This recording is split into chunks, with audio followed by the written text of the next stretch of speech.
Je vais donc demander à Gérald Karsenty de bien vouloir ouvrir cette séance. Alors, sujet important que nous abordons maintenant, puisqu'il s'agit de l'innovation. D'ailleurs, vous n'avez pas manqué de noter qu'on en a parlé tout au long des tables rondes, y compris dans le dernier discours du Premier ministre Alain Juppé.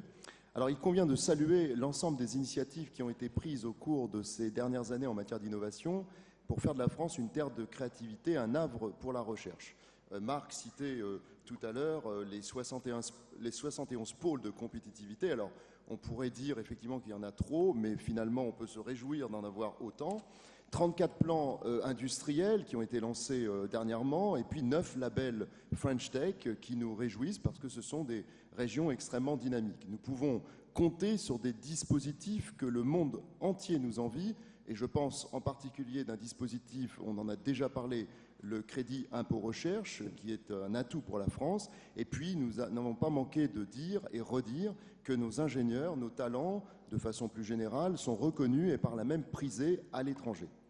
Notre pays surfe sur la vague de l'innovation et du changement insufflé par de nombreuses mesures et dispositifs mis en œuvre, et surtout dans le domaine de la start-up, puisque vous avez vu qu'il y a une multiplication de la création des start-up, en particulier avec en point de mire, on va dire, le programme French Tech, qui n'a rien à envier au programme lancé par le président américain, Startup America. Mais peut-être aurions-nous intérêt, et ce sera un des thèmes que nous allons aborder pendant cette table droite, on va dire, plutôt que ronde.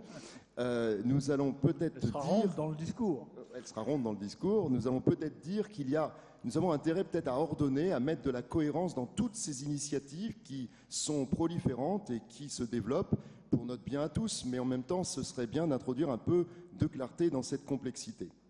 L'innovation est un champ dans lequel il n'existe pas de rente de situation, même si nous pensons que nous en avons une importante, où il n'y a pas non plus de position acquise.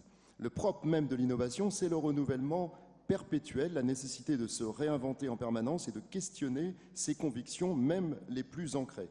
Si l'innovation demeure l'un des points forts de l'attractivité française, nous pouvons faire plus et surtout faire mieux, et je dirais même plus vite. Le potentiel créatif de notre pays n'est pas exploité comme il devrait l'être. À nous de concentrer nos efforts sur un certain nombre de sujets, favoriser les synergies entre le monde de l'université et celui de la recherche, promouvoir les chercheurs, aider les start-up à se développer comme le font des sociétés comme Microsoft ou encore l'entreprise que je dirige. Je fais un tout petit peu de pub. Nous avons lancé il y a 10 jours un programme start-up que je vous encourage à découvrir sur le site hp.com. Je vous encourage également à lire les papiers de EY et Bain Company sur le sujet de l'innovation qui sont extrêmement instructifs. Alors, avant de demander à François-Xavier de lancer la table ronde à proprement parler, peut-être quelques questions qu'on devra se poser dans cette réflexion. La première, c'est concentrer nos efforts, comme je l'ai dit, sur quelques segments plutôt que de faire du saupoudrage.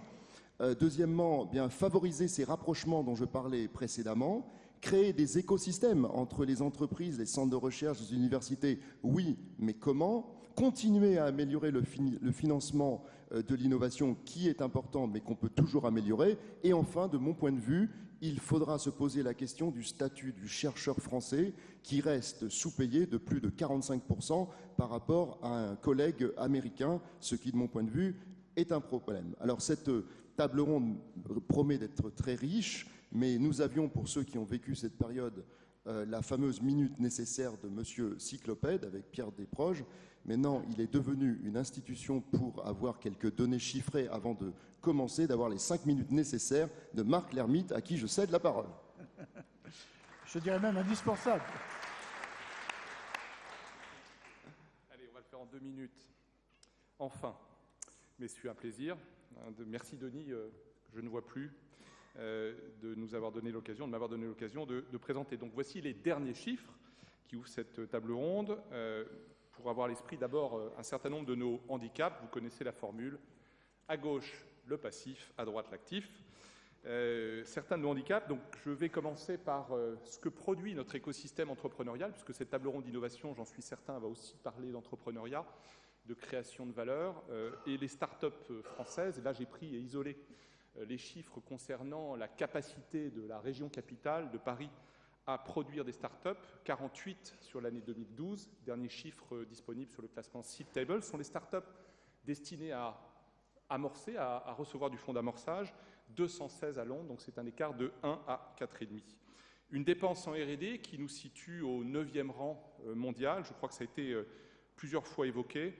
Si on a un agenda de l'innovation, une ambition de l'innovation, de la croissance et de la créativité, il faut probablement remonter dans ce classement, sans doute autour de la 3e, 4e place. Ce serait être à la hauteur des paroles. Mais il y a une face lumineuse, vous la voyez à droite.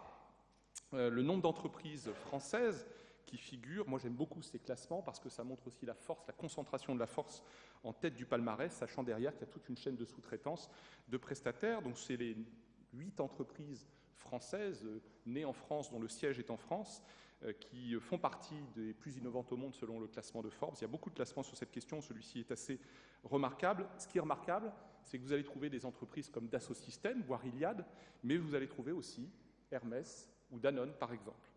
Et enfin, en bas à droite, avant d'isoler 2 chiffres qui m'ont particulièrement marqué, mais l'un que Gérald aura cité déjà, au premier semestre 2014, une augmentation des montants investis en capital risque. C'est suffisamment rare pour le souligner par rapport à 2013, par rapport à la même période en 2013. 450 millions d'euros investis dans 150 opérations dans nos startups, c'est-à-dire en fait le futur de notre attractivité. Et pour terminer avec 2 chiffres, je voudrais commencer par ce qui a été évoqué ce matin. Je pense qu'il faut y revenir dans cette table ronde.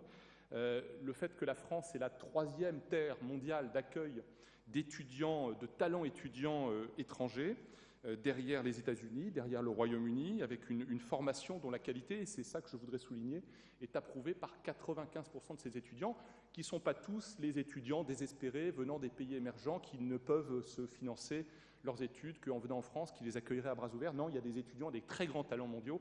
Je vous rappellerai que cette année, la France aura eu 2 prix Nobel, une médaille Fields, et que certains de ces talents ont été formés ailleurs. Cette qualité donc de l'éducation, de l'enseignement supérieur approuvée par 95% de ces étudiants dans l'enseignement supérieur, ces étudiants internationaux, c'est 42% des étudiants inscrits dans les programmes de recherche de haut niveau, 42% d'étudiants étrangers. Et puis j'en termine par là, Gérald en a parlé, je pense qu'il faut insister là-dessus parce que ça compte dans tous les sens du terme. La question est centrale. La rémunération des chercheurs en France souffre d'un très grand écart de compétitivité. C'est illustré par ce chiffre que nous venons de reconstituer dans l'étude Global Talents in Global Cities dont je parlais tout à l'heure. 45% de différentiel de rémunération moyenne, ça n'est pas acceptable, c'est même assez honteux. Et je pense que nous avons tout à faire pour redresser cela. Merci et à très bientôt. Merci Marc Lermite. Alors, on a vu des chiffres qui sont d'ailleurs assez intéressants parce qu'on voit que finalement, en termes d'innovation, la France est pas mal, mais qu'on peut mieux faire. On a organisé cette table ronde autour de 3 thèmes. D'abord, le premier pour dire que cette politique d'innovation existe, on l'a vu, mais qu'elle demande peut-être à être rationalisée.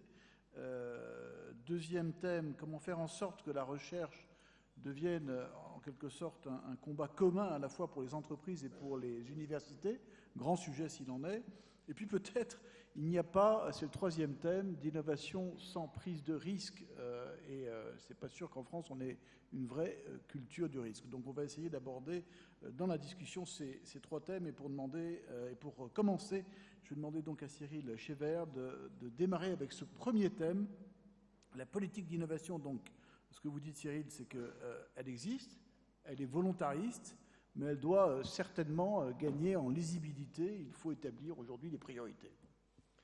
Oui, je pense qu'on le voit à travers de ces chiffres et on le sait, on a des atouts qui sont formidables, mais également des freins, et on a beaucoup entendu aujourd'hui le mot complexité. Vous avez mentionné le fait que j'ai travaillé dans pas mal de pays. Je dis souvent en souriant à mes équipes, c'est mon premier vrai job en France. Et c'est vrai que quand on regarde la politique de l'innovation, je verrais vraiment bien 2 impératifs. Un aspect de lisibilité qui permettra de regagner en confiance et en rapidité, et un aspect de faire des priorités qui soient plus claires. On ne peut pas gagner partout, mais il y a un certain nombre de domaines où on peut atteindre l'excellence. Quand on regarde la lisibilité et qu'on revient de l'étranger, on trouve, donc on a dit, 71 pôles de compétitivité, 34 plans industriels, de nombreuses structures multiples. Dans le domaine de la santé, que je connais mieux, il y a plusieurs pôles de compétitivité, il y a plusieurs des plans industriels qui nous concernent, et on a certains, on va dire, des grands organismes de recherche, des ITMO, les hôpitaux, les universités. C'est complexe.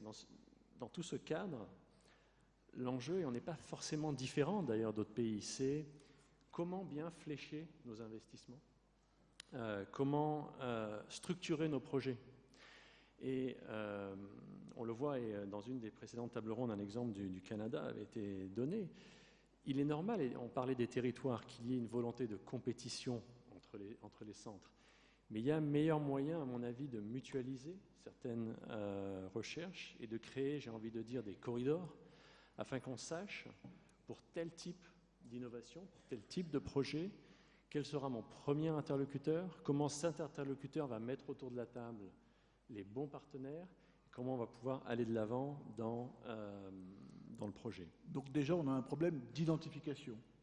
Oui, à mon avis, on a un problème d'identification et de simplifier, parce qu'il y a vraiment un enjeu de fléchage d'investissement. Et quand on regarde le domaine de la santé, et on regarde un peu les investissements qui sont faits partout dans le monde, il n'y a pas fondamentalement de problème de financement. Du financement, il y en a. La grande question, c'est attirer ce financement et être capable d'apporter une lisibilité pour que les acteurs puissent structurer des projets et investir. On a en France donc le crédit impôt recherche, qui est un excellent mécanisme dont on a tous loué la reconduction, dont la stabilité est très importante pour travailler sur la confiance. Il faut également continuer à l'adapter à des nouvelles formes de recherche, puisqu'on fait de moins en moins dans différents domaines à l'intérieur de notre propre entreprise, avec nos propres salariés. On fait de plus en plus en partenariat. Et donc il y a des opportunités, à mon avis, de mieux valoriser ces partenariats et aider les entreprises privées à rentrer dans ces partenariats publics-privés. Ça, c'est pour la partie, à mon avis, de lisibilité. Ensuite, c'est définir des priorités. Si je prends le domaine de la santé, dans quel domaine voulons-nous innover? Dans quel domaine avons-nous les moyens vraiment d'être les meilleurs et les moyens de gagner? On ne pourra pas exceller dans tous les domaines. On en a certains où on est très très bon. J'en citerai un, et il y en a plusieurs, hein, mais j'en citerai un par exemple qui est tout le domaine de la virologie, du sida, de l'hépatite, de l'infectiologie, avec des découvertes nombreuses, y compris bien sûr le prix Nobel de la paix, mais un développement et une compétitivité de la France vis-à-vis de l'Amérique du Nord ou d'autres régions qui est largement, je veux dire, établie, hein, que ce soit avec l'ANRS ou l'Institut Pasteur. Comment est-ce qu'on peut avoir davantage de domaines où nous avons une telle, on va dire, une telle position compétitive? Mais il faut y mettre les ressources. On doit mettre 80% de nos ressources, telles qu'on le fait dans une entreprise, sur les quelques domaines stratégiques où on veut se donner les moyens de réussir. On regarde que quand même on se saupoudre encore beaucoup. Donc pour moi c'est le deuxième point majeur. Après le troisième point, peut-être pour conclure sur ce thème-là déjà, vous avez parlé d'état d'esprit. L'état d'esprit est important parce que si on veut simplifier l'écosystème, si on veut rendre plus visible, il faut qu'on renforce aussi les partenariats. Il faut qu'on arrive à travailler le privé et le public beaucoup plus ensemble. Et moi, je le vois, ça fait à peu près 2 ans que je suis en France. Dans l'approche, je viens d'entendre M. Juppé parler de l'état d'esprit dans les universités qui devient meilleur et largement meilleur. Je pense qu'il y a encore beaucoup de chemin à faire. On est dans une dynamique quand même. Je prends le Canada, qui n'est pas un pays moins vertueux que la France. On arrive à mettre en place des programmes extrêmement rapidement, à travailler ensemble. En moins de 2 ans là-bas, j'avais noué des partenariats avec de grandes universités pour des sommes que même les universités ici ne penseraient pas que je suis capable de mettre sur la table. Alors, on y reviendra à ça tout à l'heure, mais déjà sur ce premier thème, quand on entend les chiffres qui sont cités, 71 pôles de compétitivité, 34 plans industriels, plusieurs labellisations French Tech, qu'est-ce que ça vous inspire? Est-ce que finalement, on ne cherche pas trop à bien faire, Alain Crozier? Est-ce qu'il faut réduire massivement tout ça? Quel est votre avis sur le sujet? Bien sûr. D'ailleurs, si on posait la question aux gens qui sont dans cette salle, même à nous, je pense qu'on serait incapable d'en donner même le 10%. Sachant que tous ont vocation à devenir des pôles mondiaux oui, reconnus. Mais on ne pourra pas. On pourra pas. À un moment ou à un autre, il faut se focaliser sur quelque chose. Je vais vous donner un exemple qui est un exemple personnel aussi en tant qu'entreprise. On a créé un laboratoire commun avec l'INRIA depuis quelques années. Et un laboratoire commun qui, au départ, avait, entre guillemets, carte blanche pour essayer de chercher dans un certain nombre de domaines. Il y avait 11 domaines au départ de recherche fondamentale. Et on avait à peu près entre 50 et 60 chercheurs. Aujourd'hui, on a décidé que de ces 11 domaines, on allait se focaliser sur 2. On a toujours les 50 chercheurs, on en a même un tout petit peu plus. On a des doctorants, on a vraiment une puissance que l'on a mis derrière, mais autour de 2 domaines. Et qu'est-ce qui se passe? Et je voudrais juste faire un petit commentaire sur les chiffres que Marc a donnés. Eh bien, ce laboratoire commun Microsoft-INRIA a sorti 2 Medalfield et 1 Turing. D'accord? Mais exclusivement sur les sciences de la vie et aussi sur l'ensemble, ce que l'on a appelé de la valeur des données, y compris Big Data et Machine Learning, qui est donc l'exploitation de ces données à des fins de perspectives et de projectives. Et donc, quelque part, effectivement, si on se concentre sur peu, je dirais, d'objectifs, mais si on y met vraiment les moyens et qu'on est tous concentrés sur ces efforts, je pense qu'on va aller beaucoup plus vite et on va arriver à faire en sorte qu'effectivement les résultats soient intéressants. Et je vais vous donner juste une petite pointe qui va vous intéresser. Les gens qui ont travaillé sur ce laboratoire ont mis au point une technologie qui tourne autour du machine learning et qui va permettre, dans les logiciels, à 2 personnes qui n'ont pas de langue commune de pouvoir se parler. Donc un anglais et un japonais se parlant sans langue commune. Et donc l'outil, le logiciel, va faire quoi? Va traduire le premier dans la langue du second et vice-versa. Et ce, en instantané. Ça, c'est de la recherche fondamentale française. Et donc, quelque part, il faut aussi, non pas se donner 50 objectifs, mais il faut essayer d'aller, et là je vais reprendre encore une petite image canadienne, puisque apparemment on n'est pas dans Canada ici. On n'est pas dans les États de la France, mais on est plutôt dans les États du Canada. Eh bien, c'est dans le hockey, on se bat autour d'un palais, et en fait, très souvent, on a envie de jouer autour du palais, alors que en matière de recherche, en matière de développement, il faut aller là où le palais va aller, et non pas où le palais est au moment où on est en train de discuter. Et je crois qu'un certain nombre de nos réformes, aujourd'hui, elles sont pour régler le problème d'aujourd'hui, alors que nos voisins, et on l'a dit plusieurs fois, sont en train d'avancer un tout petit peu plus vite que nous. Donc quand on aura fait peut-être une réforme, on se retrouvera dans une situation où nos voisins, qu'ils soient petits, grands, développés ou pas, je pense, auront déjà pris le dessus. Alors, pour revenir sur ce débat du rapprochement, d'une certaine façon, entre la recherche et les entreprises, on sait que c'est un thème récurrent en France, on en parle régulièrement, c'est un sujet qui est chaque fois mis sur le tapis. Pour vous, Alain Crozier, quels seraient concrètement, comment on fait, comment on y arrive, comment on met ça en œuvre, comment on devient efficace en la matière? Mais je dirais que la société civile et les entreprises aujourd'hui travaillent énormément avec le public. À un moment ou à un autre, il y a ce rapprochement qui se fait. Donc, ce n'est pas une question souvent, et je crois que Cyril l'a dit, de moyens. C'est comme avec les start-up. La première raison d'une start-up, d'une réussite ou d'une non-réussite d'une start-up, ce n'est pas foncièrement l'argent. Pour 80% des cas, c'est un problème de méthode, c'est un problème d'organisation, plus qu'un problème de moyens. Donc là, en fait, c'est, encore une fois, les entreprises, elles peuvent faire un peu ce qu'a fait Microsoft avec l'INRIA, c'est de prendre 2-3 sujets, prendre, je dirais, des ressources qui existent déjà au niveau national, et on en a beaucoup, puisqu'on a une douzaine de laboratoires qui sont de renommée mondiale au niveau français. On a à peu près une trentaine d'universités qui ont des laboratoires aussi.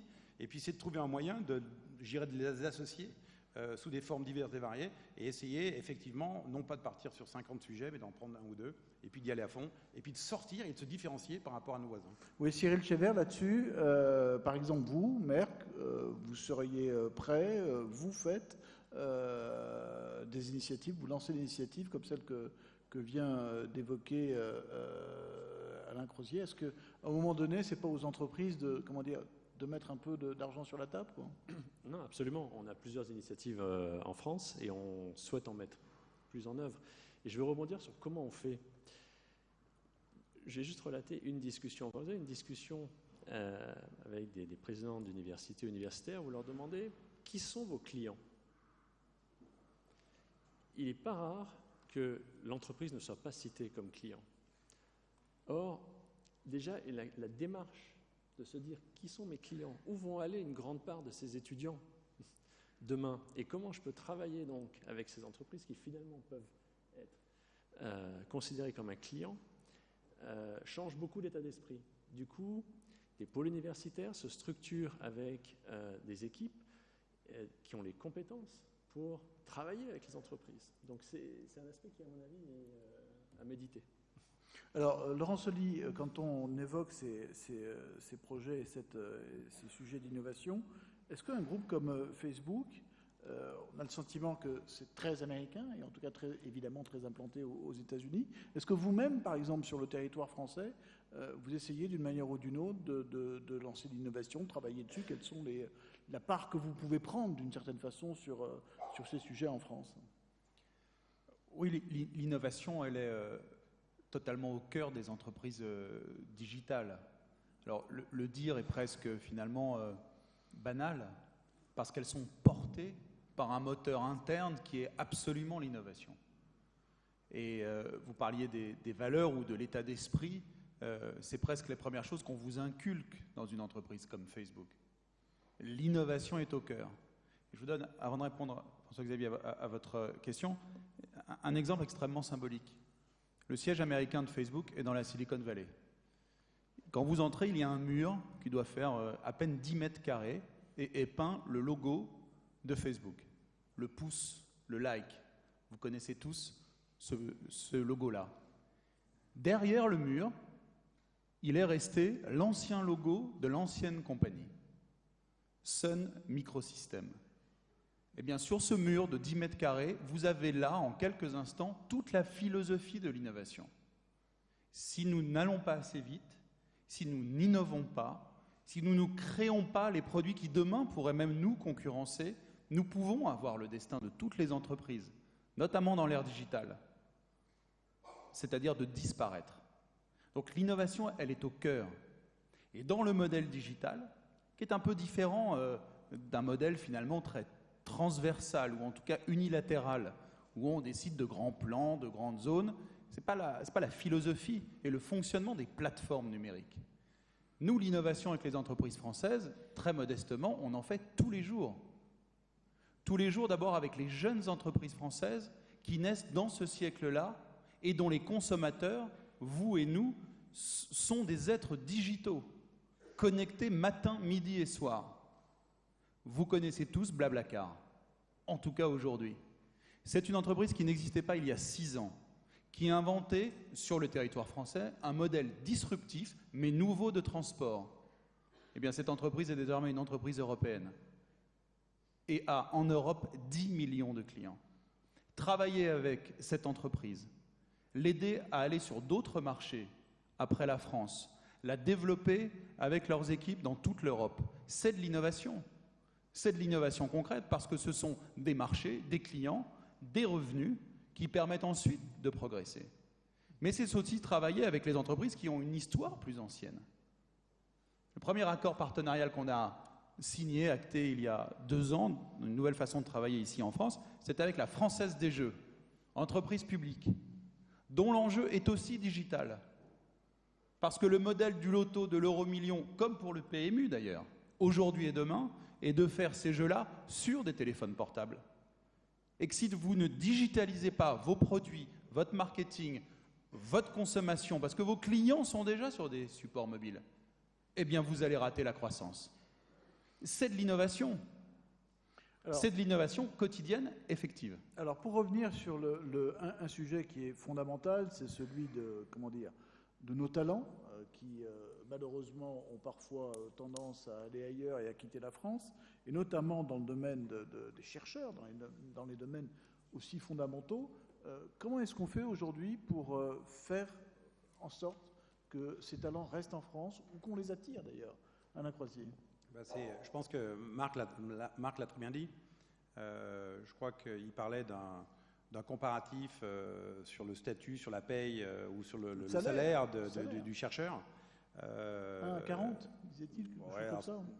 45, mais bon, qu'importe.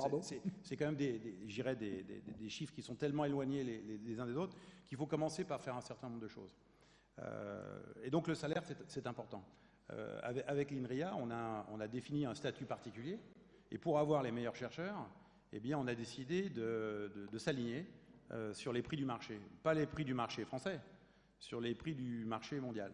Donc si vous voulez vraiment garder vos talents ou les faire revenir, puisque tous les ans, il y en a à peu près 20% qui reviennent, il faut que vous les payiez correctement. Ça, c'est la première chose. La deuxième chose...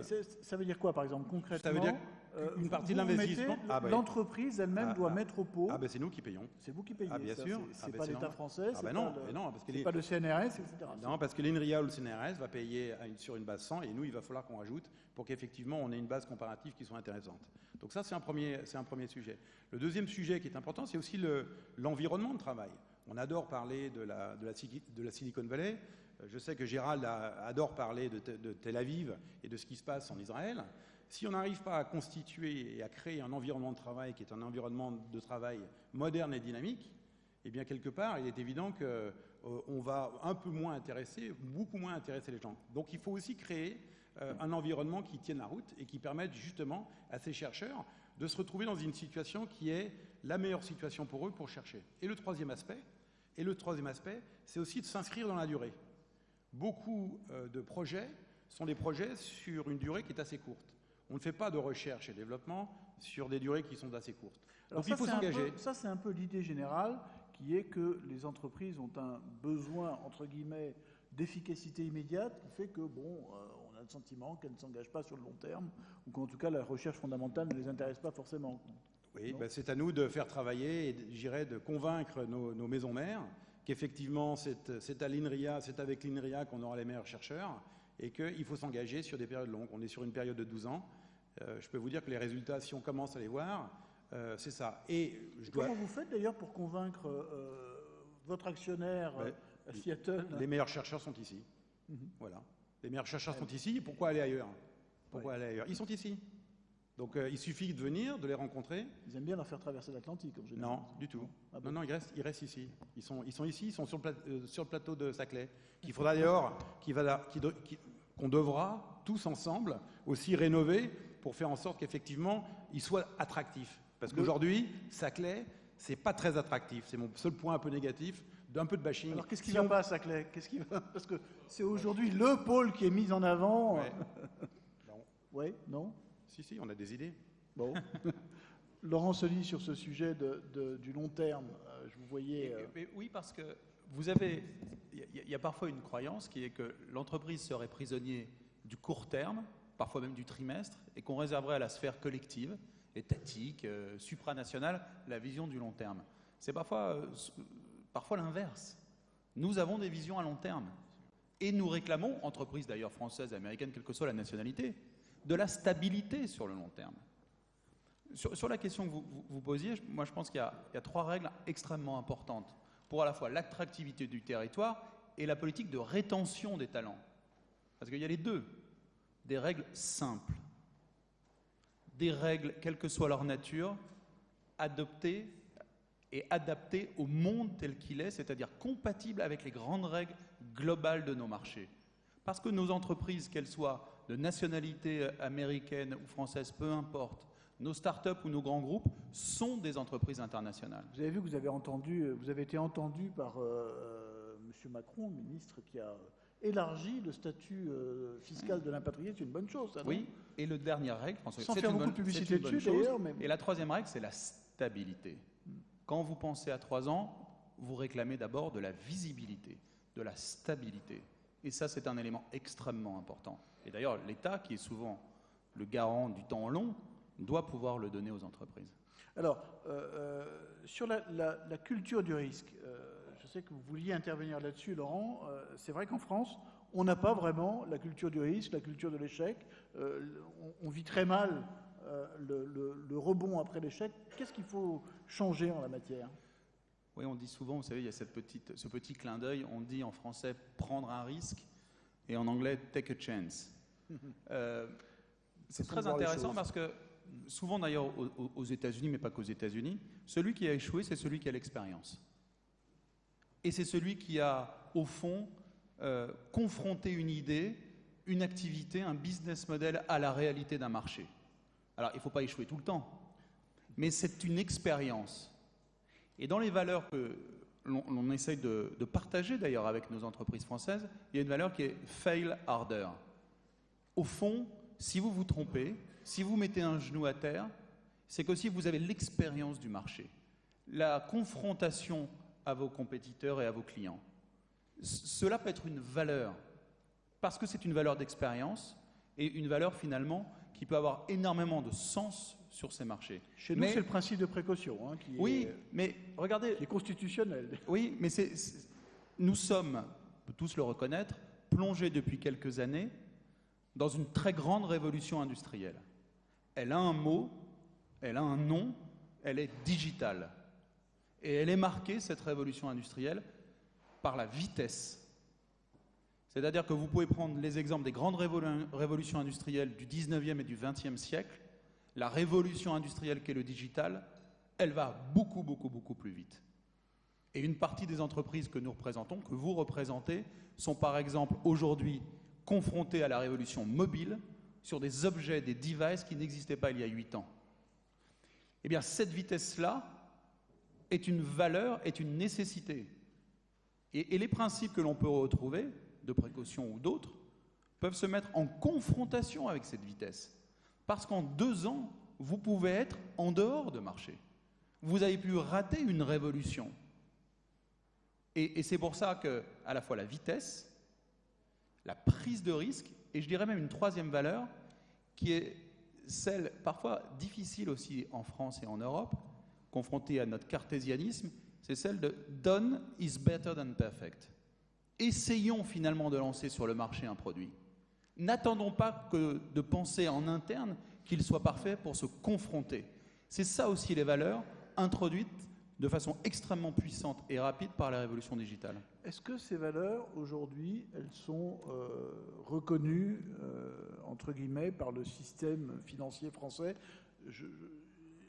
On a attendu quand même septembre 2013 pour que vous savez, le fichage 040 de la Banque de France soit supprimé, celui qui concerne plus de 140 000 chefs d'entreprise qui ont fait défaillance et qui a été marqué au fer rouge. Est-ce que finalement le système financier français est prêt à aller dans ce sens-là, à votre avis?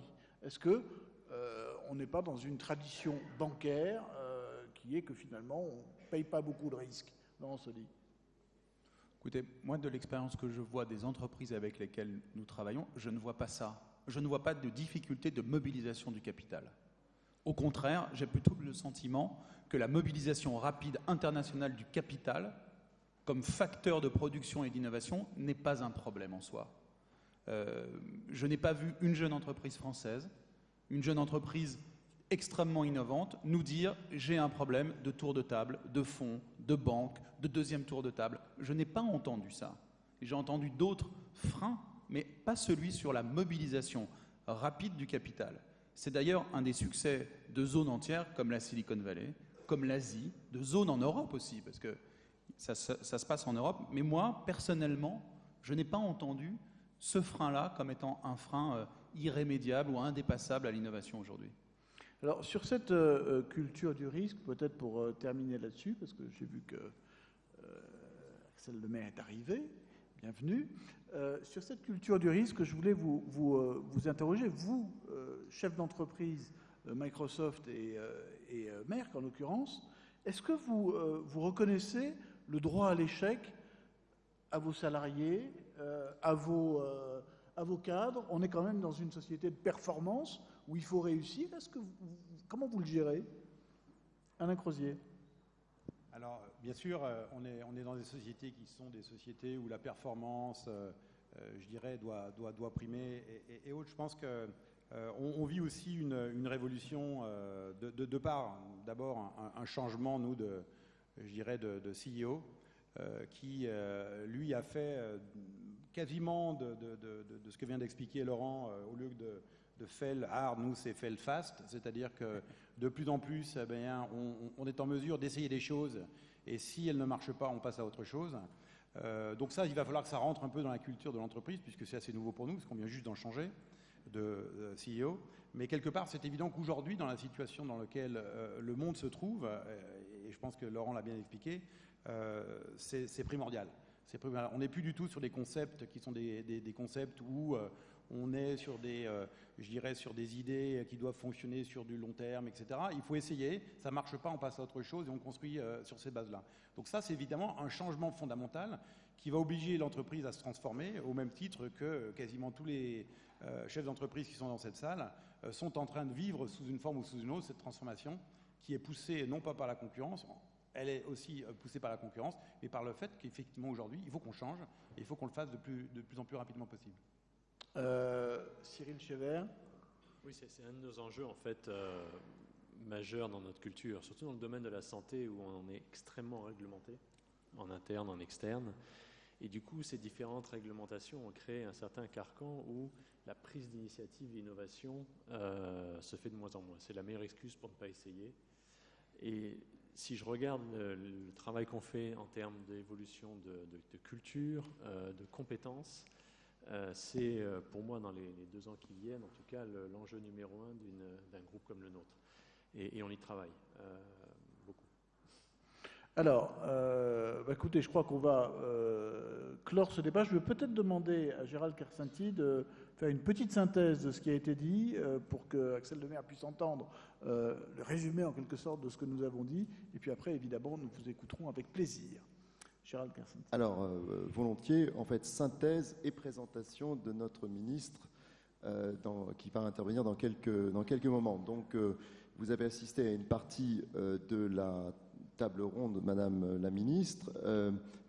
Vous aviez une bonne raison pour être en retard, puisque vous étiez sur les bancs de l'Assemblée nationale et vous répondiez aux questions au gouvernement. J'espère que ça s'est bien passé, mais vous aviez une bonne réponse et on est très heureux, je voudrais commencer par ça, que vous ayez accepté cette invitation à nous rejoindre pour discuter de ces questions de l'innovation qui vous tiennent à cœur. Alors, je vais tenter de vous faire une synthèse. J'ai pris, comme à l'école, quelques notes. En charge du numérique au sein du gouvernement et auprès d'Emmanuel Macron, qui a lancé les débats ce matin même, vous êtes au cœur d'une problématique clé qui concerne l'attractivité de notre pays. Celle-ci ne saurait demeurer sans miser sur nos talents que l'on nous reconnaît dans toutes nos maisons mères. Je veux parler de notre créativité, de notre esprit d'innovation et de la qualité de nos formations supérieures qui demeurent nos meilleurs atouts dans le benchmark auquel nous sommes soumis au sein même de nos groupes.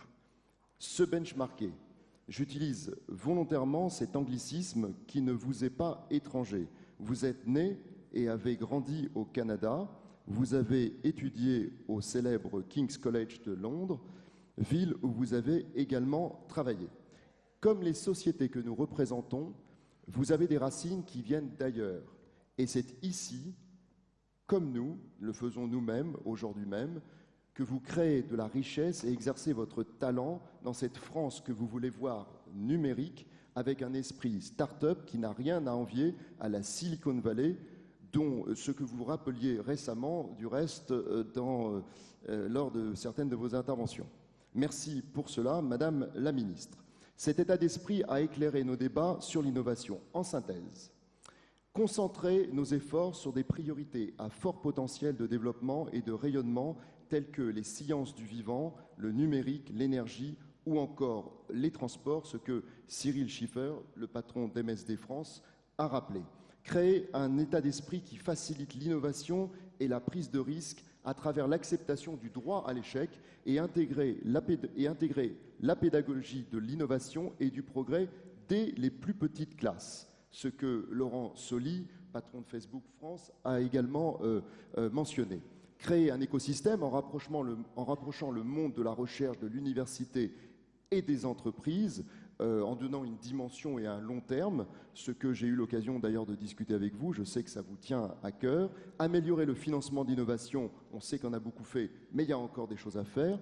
Mettre en cohérence toutes les initiatives prises en la matière, ça paraît parfois un peu complexe. Alain Crozier, patron de Microsoft, a pu le rappeler, tout comme Alain a poursuivi en expliquant l'importance de donner un véritable statut aux chercheurs pour rendre cette profession plus attractive. Je veux dire par là même les salaires, bien sûr, mais pas uniquement, les budgets de recherche et peut-être un effort collectif que nous devons avoir entre le public et le privé, ce que, entre autres, Microsoft fait également.